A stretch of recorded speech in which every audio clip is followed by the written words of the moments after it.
Aquí te tenemos. Hola, ¿qué tal, Marc? Buenas tardes. Buenos días ¿Qué para ti, tal? ¿no? Sí, ¿qué tal, Pilar? ¿Cómo estás? Súper bien. ¿Y tú?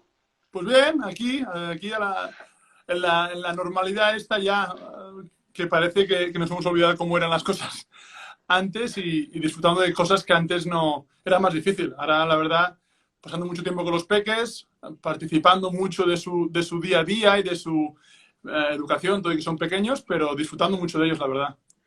Sí, la verdad es que también nos está ayudando, ¿verdad? Estar más en casa con nuestra gente. Me Para mí es un presento récord. brevemente. ¿Ah, sí? Claro, bueno, Para mí es un lógico. récord. Yo, entre una cosa y otra, nunca había pasado tanto tiempo con ellos seguido. O sea, Pues para nosotros es un récord, ¿no? Tenerte a ti, tener a un campeón del mundo con nosotros, con Greenpeace, súper agradecidos. La verdad es que el año pasado estuviste, bueno, aparte de traer la medalla del Mundial, pudimos ver que llevabas a todos lados tu botella de Greenpeace, de No Plastic, y la verdad es que fue un mensaje súper potente en el deporte profesional, además, poder ver que se puede entrenar, se puede competir sin ese desastre, ¿no? De centenares de botellas de plástico que se gastan en los partidos. efectivamente, hay que cambiar los hábitos y empiezan, pues, primero las personas y luego entre todos influir a los clubes, a las ligas, a intentar hacerles entender que hay otra manera de hacer, que no, quizá al inicio no es tan fácil, pero que entre todos estoy seguro que podremos. Pues sí, la verdad es que hay problemas que tienen una solución súper sencilla. Así que cuando quieras, yo soy bióloga marina de formación, llevo las campañas de biodiversidad de Greenpeace y encantada de responder a tus preguntas. Pues mira, yo te quiero preguntar, sobre todo empezando, pues ya que eres bióloga marina, por los delfines en Venecia, una imagen que insólita, ¿no? O animales por medio de Barcelona, o pavos reales por Madrid, o sea, imágenes que nos han dejado a todos pues sorprendidos, porque no es habitual. Eh, ¿Qué crees tú que esto es debido? Bueno, pues vamos a poner primero la parte, son espejismos, es decir, son especies salvajes que son muy sensibles a la presión humana. En el caso de los cetáceos, obviamente los delfines, las ballenas, por ese parón de la actividad humana, hablo de delfines y ballenas, pero también de especies terrestres, por ese parón de la actividad humana, obviamente se pueden mover, se puede campear por zonas donde antes el ser humano les molesta un poco, aguas más tranquilas, aguas más limpias, porque también al disminuir la actividad durante la cuarentena les permite ir buscando presas, ¿no? Alimento en última instancia para poder moverse. O los ciervos, ¿no? Que se acercan a rotondas donde hay césped, ¿no? De repente tienen una ensalada gratis. Está claro. Eh, entonces, claro, son espejismos porque realmente en el momento que el ser humano vuelve a retomar el campo, vuelve a retomar las calles, pues obviamente al final somos la especie más destructora del planeta y se van retirando estos animales. Pero hay una cosa súper positiva en todo esto, que es la capacidad que tiene la naturaleza de recuperarse en este espacio de tiempo tan corto. Y ese es el mensaje que nos está dando la naturaleza, ¿no? Que si les dejamos tranquilos, que si respetamos sus zonas, pues podemos convivir en armonía. Sí, va un poco ligado a mi siguiente pregunta, ¿no? Esta imagen, esta foto que hemos visto todos del planeta de hace quizá un año a la foto actual desde la biosfera, cómo se ve la contaminación, ¿no? Cómo ha impactado pues, la poca actividad o la nula actividad del ser humano al planeta y lo fácil que es si bajamos todos el ritmo, ¿no? Sí, total. En las grandes ciudades, Madrid, Barcelona, se ha visto una disminución de hasta el 70% de los gases que emiten los coches. Parón de tráfico, atmósfera más limpia. Pero también, otra vez, en los países que se están levantando la cuarentena, China, donde se inició la pandemia, también, lamentablemente, estamos viendo que en el momento que retomamos esa normalidad, pues que vuelven a subir esas emisiones, ¿no? Del tráfico rodado. Es lo que tenemos que cambiar. Si pensamos en el principal gas contaminante, gas de efecto invernadero, ¿no? El dióxido de carbono. El dióxido de carbono, ahora mismo, en algunos puntos estamos a niveles que no veíamos desde de la Segunda Guerra Mundial. De repente hemos retrocedido en esas emisiones. Lo que pasa es que la Tierra es un recipiente estanco, la atmósfera sigue recogiendo, aunque menos CO2, lo sigue recogiendo. Y aunque ha disminuido nuestra actividad, estamos sobrepasando todos los límites de emisiones de gases de efecto invernadero que nos dice la comunidad científica que debemos emitir. Y, de hecho, abril, otra vez, ha sido récord de concentración, no de emisión de CO2. Pero lo positivo, lo que nos está enseñando este parón, lo que nos está enseñando el coronavirus es que si se paran las cosas de una forma sostenible, de una forma que debería ser sostenible, podemos recuperar muchos de los niveles que son saludables para el ser humano. Al fin y al cabo, lo que está en juego es nuestra supervivencia. Así es. Otra cosa que yo me doy cuenta, ¿no? Ahora es la forma que tenemos, que nos hemos visto obligados a consumir, ¿no? La manera que tenemos ahora de consumir los productos.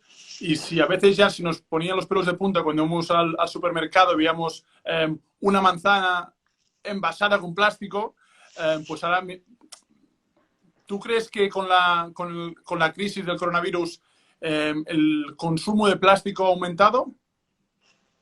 Sí, ha aumentado, sin dudas.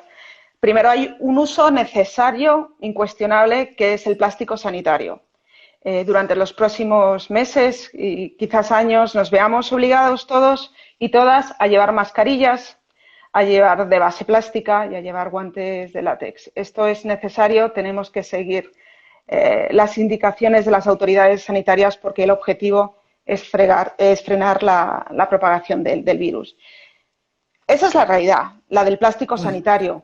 Lo que no quita es lo que ya estamos viendo, que está ocurriendo sobre todo en países del sudeste asiático o de Asia, que están llegando masivamente mascarillas y guantes al mar.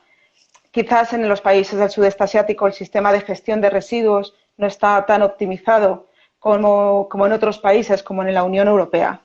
Pero, por favor, seamos responsables. Es necesario utilizar plástico sanitario. Luego hablamos del plástico en los supermercados.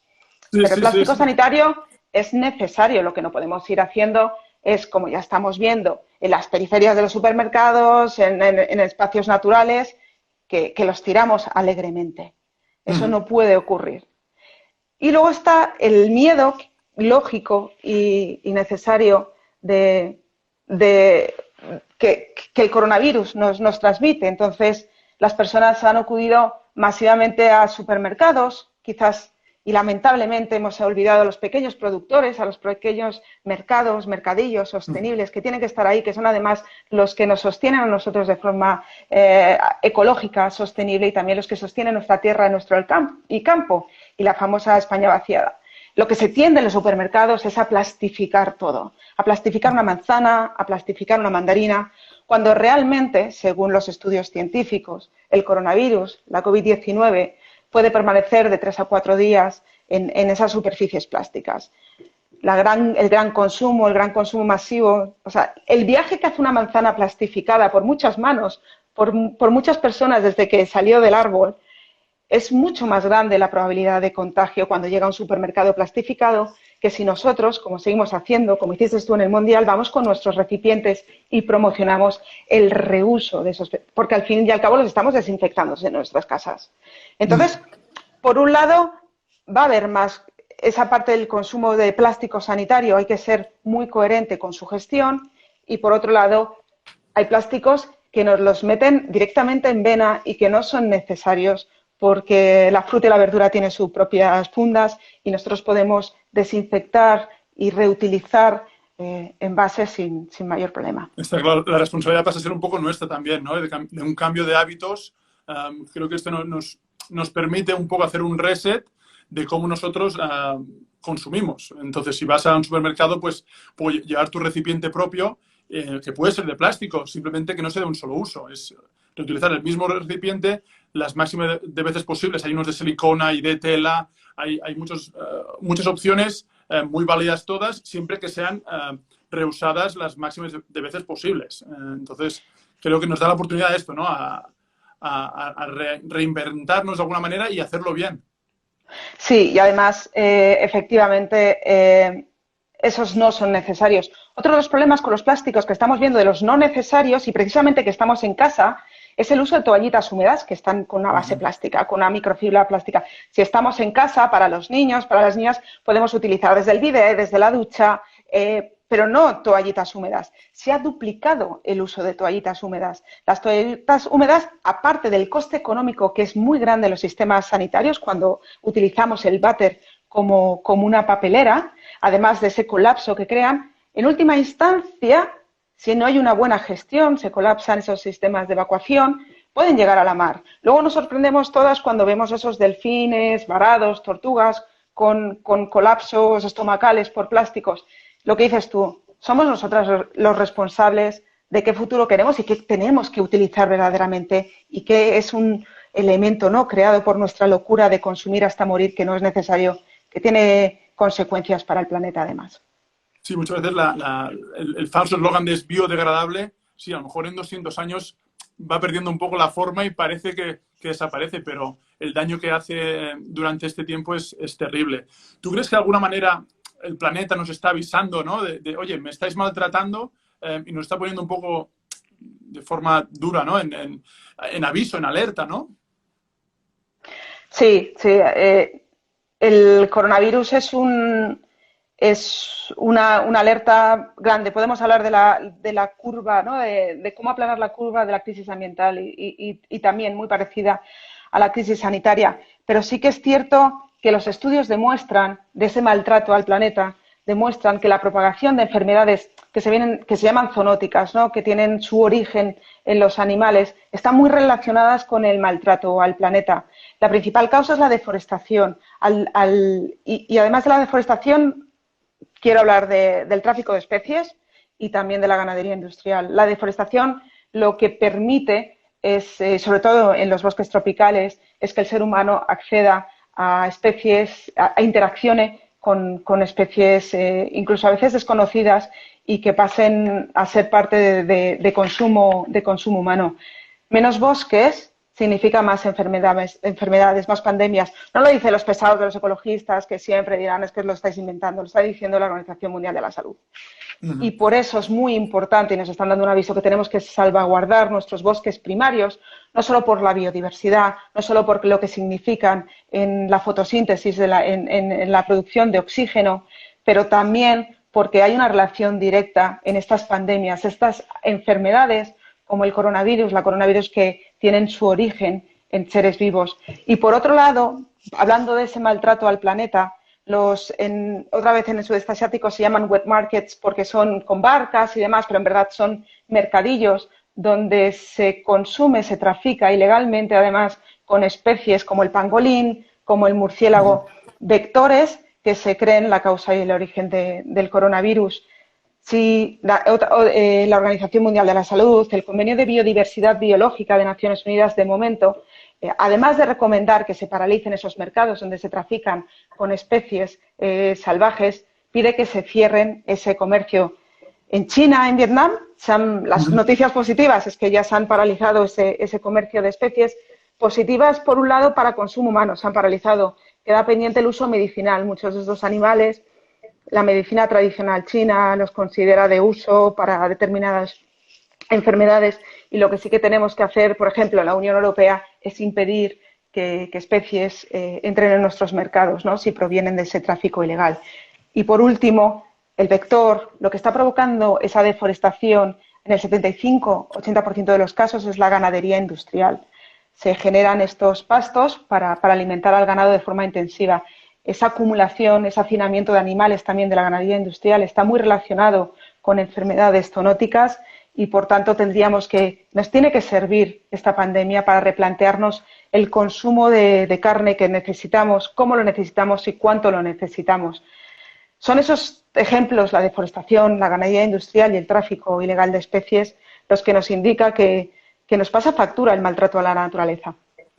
Sí, tenemos que ser mucho más responsables, creo yo. Y al final, lo que entiendo de toda esta situación es que tenemos que informarnos un poquito más de lo que consumimos, de dónde viene, de cómo viene y cómo afecta esto y todas sus consecuencias sobre el planeta y sobre, al final, nuestro entorno.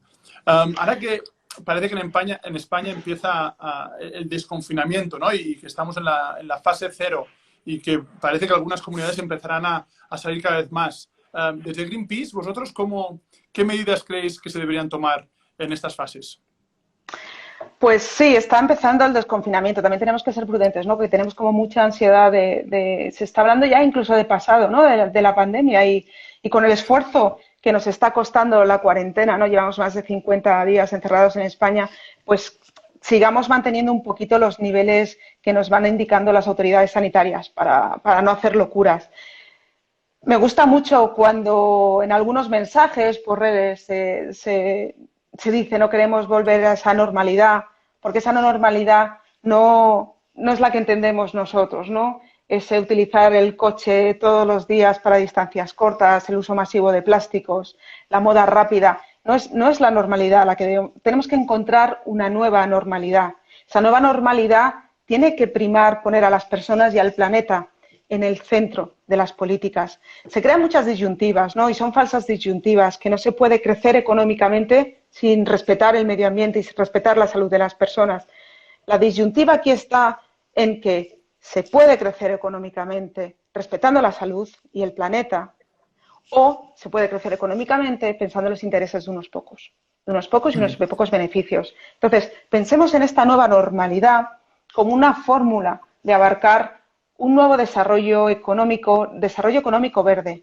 Por ejemplo, con la crisis de empleo que tenemos en el motor turístico, que es en nuestro país, el motor que es el turismo en nuestro país, pensemos en un turismo respetuoso con el medio ambiente, respetuoso con nuestras playas.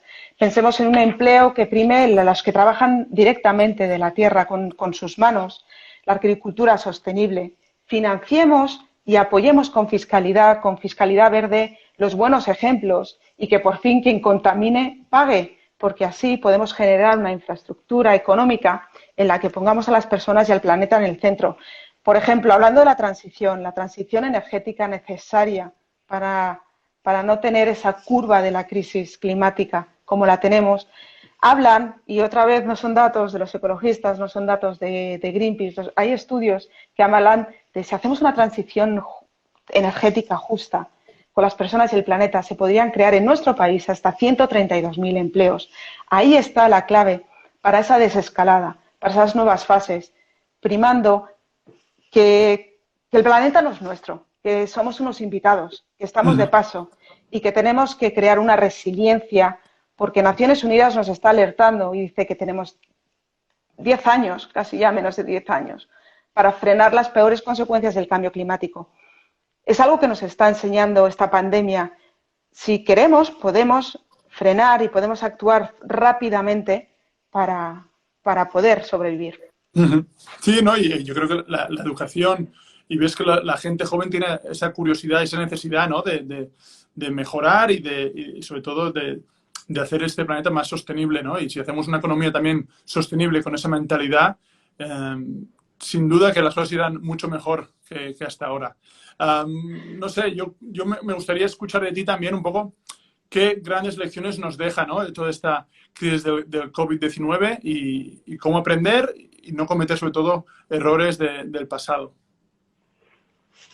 Pues es curioso, ¿no? Viendo como las similitudes entre la emergencia climática, la emergencia ambiental y la emergencia sanitaria. Es curioso cosas como Donald Trump se apeó del Acuerdo de París, ¿no? De la cumbre climática, esos acuerdos que dicen cuánto, cómo y dónde debemos emitir para frenar el cambio climático, y ahora también se ha apeado, ¿no? Creando esas similitudes, se ha apeado de la financiación de la Organización Mundial de la Salud, porque no cree que las políticas que estén derivando de la Organización Mundial de la Salud sean las coherentes. Podemos aprender una cosa muy importante, que es la ciencia.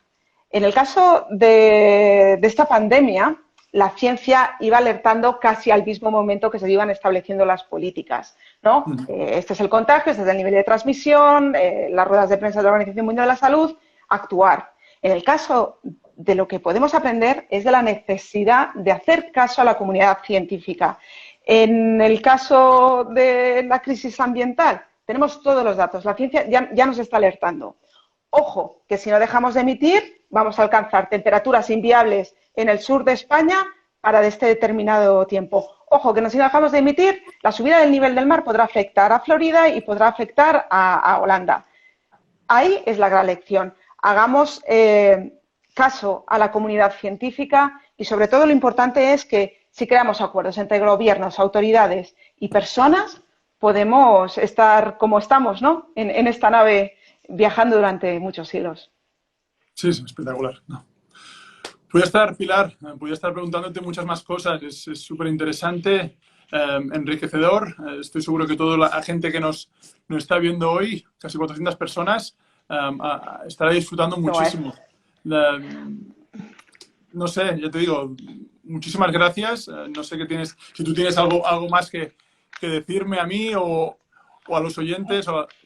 Muchas gracias por preguntar, por interesarte, por ser altavoz, por ser embajador de nuestras causas.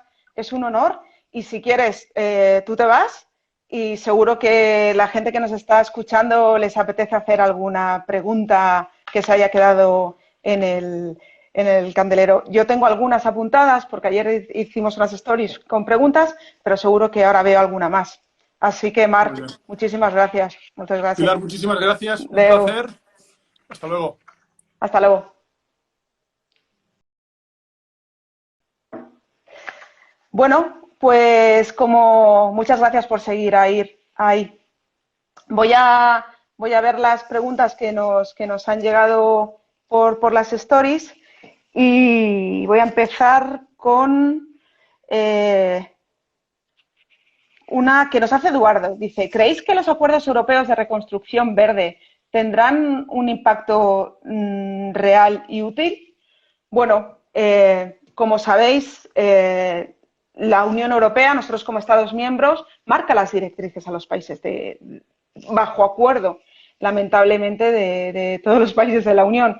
Estamos viendo una crisis de valores también, ¿no? Como muchos negacionistas, países negacionistas de la pandemia, incluso negacionistas del cambio climático, pues intentan rebajar las propuestas de mejora en la Unión Europea. Y también estamos viendo como precisamente ayer hablábamos del lobby de la industria del plástico. La Unión Europea había aprobado unas medidas que iban encaminadas al año 2021 a eliminar los plásticos de un solo uso y estamos viendo cómo ese lobby del plástico, pues con la excusa de la pandemia, quiere rebajar esos límites y esas propuestas. Así que que no suponga una crisis de valores esta pandemia. Apelamos a la solidaridad verde. Dentro de los países más progresistas está en el Estado español y que aprovechemos para crear un nuevo acuerdo, un acuerdo verde que nos sirva para lo que decía antes con Marc, poner a las personas y al planeta en el centro de las políticas y así podemos crecer sostenidamente. ¿Qué más preguntas nos están haciendo? ¿Ha tenido que ver el confinamiento con los récords de precipitación, de lluvias caídas en España? Bueno, pues no. En España, abril y mayo son los meses más lluviosos, así que todo normal. Afortunadamente hemos tenido esas lluvias. El año 2019 fue un poco extraño en precipitaciones, pero estamos sobre los niveles del año 2018. Las reservas de agua embalsadas son, por mucho que nos haya parecido durante este confinamiento mucha lluvia, están al 66%. Seguimos por debajo de la media de lluvias de los últimos 10 años. Como bien sabéis, de los impactos derivados del cambio climático en nuestro país está la sequía, el problema de desertificación y tenemos que realizar todas las políticas posibles para poder mitigar el cambio climático y que no tengamos problemas de reservas estratégicas de agua. Más preguntas. Preguntan qué se hace con los residuos sanitarios de un solo uso. Creo que lo hemos comentado antes, no tirarlos, es un poco obvio, pero subrayémoslo aquí, no tirarlos directamente fuera de la basura, sobre todo por las personas que tienen que estar trabajando en las plantas de residuos, tirarlos al contenedor resto, no al plástico, no al papel, sino asegurarnos que van al contenedor resto y no usar más de lo necesario. En el caso de los plásticos sanitarios de un solo uso. Más preguntas que nos estáis haciendo. Abraham Pregunta Ana, ¿habrá menos calor en verano por la bajada de la contaminación debido al confinamiento?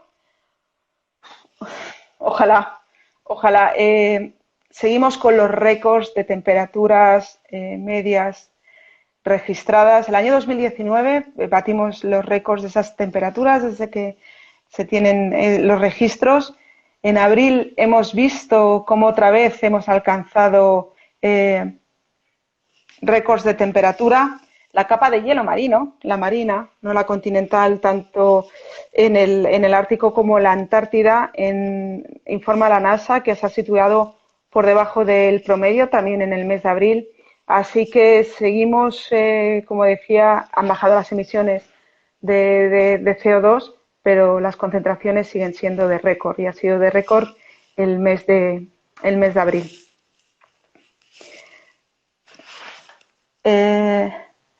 Dice otra persona, ¿la situación actual ha hecho que la gente olvide la crisis climática? Yo creo que no, que estéis aquí atentos a lives de Instagram como este, que sigamos promoviendo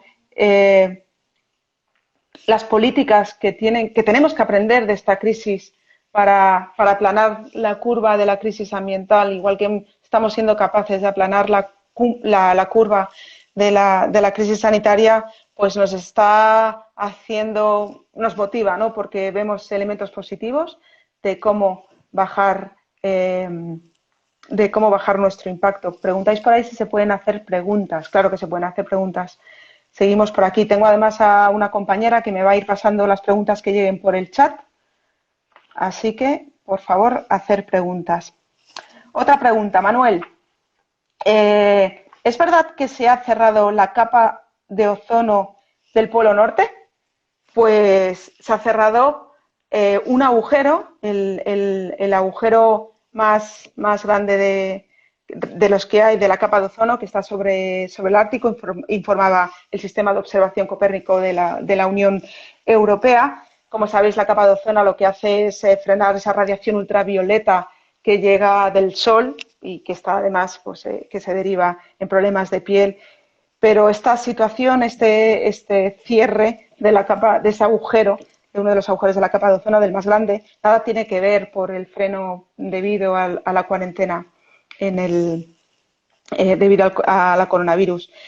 Ha sido como lo que está la comunidad científica intentando evaluar es qué ha pasado en el vórtice polar para ver qué dinámicas han producido y qué haya llevado a este estado, pero muy importante y además para las personas que lleváis apoyándonos tanto tiempo, os acordaréis que el protocolo de Montreal hace muchos años, en el año 87, limitó el uso de los gases CFC, que son los principales destructores de la capa de ozono. Qué importante ver cómo las políticas, si se llevan a cabo, si se paran esa producción, esos elementos que están haciendo daño a nuestro planeta, como es en el caso del CFC y la capa de ozono, cómo se pueden revertir los problemas.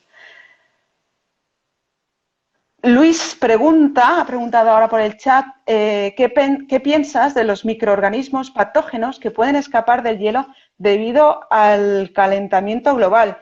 Dejemos de utilizar el futuro, porque hace unos años, 3-4 años, por temperaturas inusualmente altas derivadas del cambio climático en Siberia, sabéis que en esas latitudes se está sobre esos pastos la capa que se llama el permafrost, ¿no? Un nombre sencillo, permanentemente congelado. Una capa de hielo, durante los 12 meses permanece el estrato congelado. Por cambio climático, una población nómada de pastores rusos de una comunidad indígena, los Komi, cada vez están buscando pastos sobre ese permafrost que no está permanentemente congelado. Y hace unos años, desde que estaba encerrada en ese suelo que antes estaba congelado, se escapó una cepa de anthrax y hubo mortalidad asociada en esa comunidad de pastores, especialmente un niño, por la liberación de la cepa de anthrax. No es un futuro distópico, es una realidad hay microorganismos encerrados bajo ese hielo que antes era permanente. Hay animales, ganado muerto bajo, como pasó en este caso en Siberia, y el cambio climático supone un peligro también para la salud. No sé si tenemos alguna pregunta. ¿Alguna pregunta más? Voy a preguntar a mis compañeras a ver si están llegando. Yo creo que no. Así que muchísimas gracias.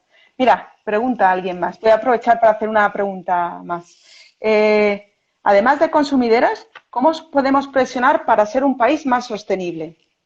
Como consumidores, como educadoras, primero también con toda la gente que tenemos alrededor, si tenemos pequeños que en casa, sobrinos, amigos, por favor no dejemos de promocionar, de educar a los que vienen detrás de nosotros y nosotras, consumamos sosteniblemente y sobre todo actuemos. Ahora mismo desde lo más cómodo, a través de las redes sociales, a través de los portales en Greenpeace, sin movernos del sillón, pues ahora mismo tenemos la capacidad nosotras con nuestra firma de pedir que se protejan un 30% de los océanos. Es una petición que tenemos en la página de Greenpeace España y que va dirigida a Naciones Unidas para que proteja, ahora también hay un parón en las políticas de Naciones Unidas, pero para que se proteja el 30% de nuestros mares para 2030.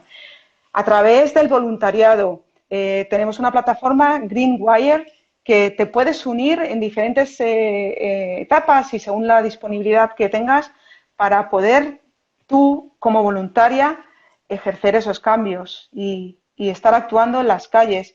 Te puedes unir a nosotros siendo activista, si te gusta la acción, si te gusta la protesta y que no te callen mediante la acción directa no violenta. Es de las mejores herramientas que tenemos para seguir luchando por este planeta.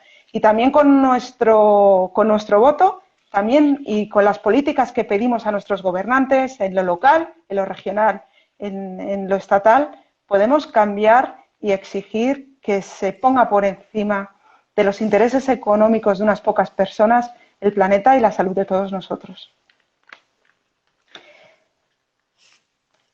Así que, si queréis, nos despedimos aquí.